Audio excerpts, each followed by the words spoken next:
Update 1.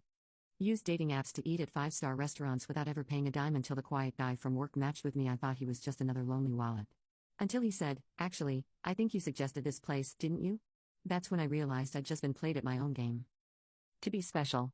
Not in a romantic way, obviously, but in a this guy is going to fund the most expensive meal of my month way. His profile photos had that perfect combination of decently looking and slightly desperate that made my predator instincts start humming. He was older than my usual targets, which was actually better because older guys tended to have more disposable income and less energy to chase after me when things didn't work out the way they hoped. His bio mentioned he was recently widowed and just getting back into dating, looking for something real and meaningful. Jackpot. Grieving men were absolute gold mines for what I was doing. They were so starved for human connection and female attention that they'd do practically anything to feel normal again. Plus, they came with built-in conversation topics that made me seem deep and caring when I asked about their loss. I'd learned exactly how much sympathy to show, enough to seem compassionate, not so much that it became the whole focus of the evening.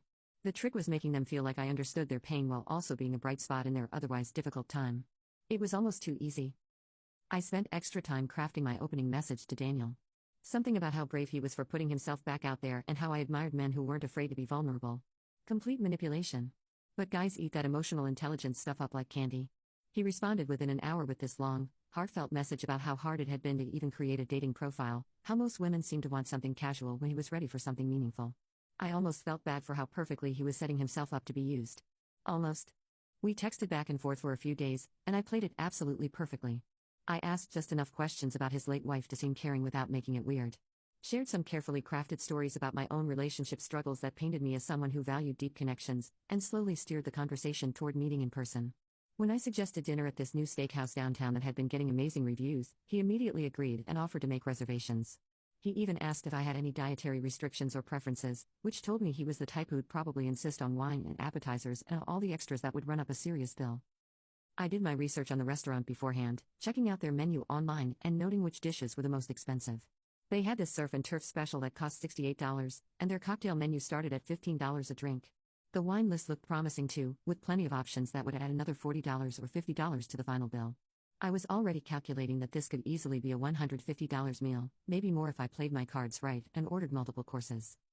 The week leading up to our date, Daniel texted me almost every day. Nothing pushy or weird, just sweet messages asking how my day was going or sharing little things that reminded him of our conversations. Under different circumstances, I might have actually liked him. He seemed genuinely kind and thoughtful, not like the usual guys who were obviously just trying to get in my pants. But that just made him a better target. Really nice guys were more likely to pay without complaint, more likely to give me the benefit of the doubt if anything seemed off, more likely to blame themselves if the evening didn't end the way they hoped. I spent extra time getting ready that night, picking out a dress that was nice enough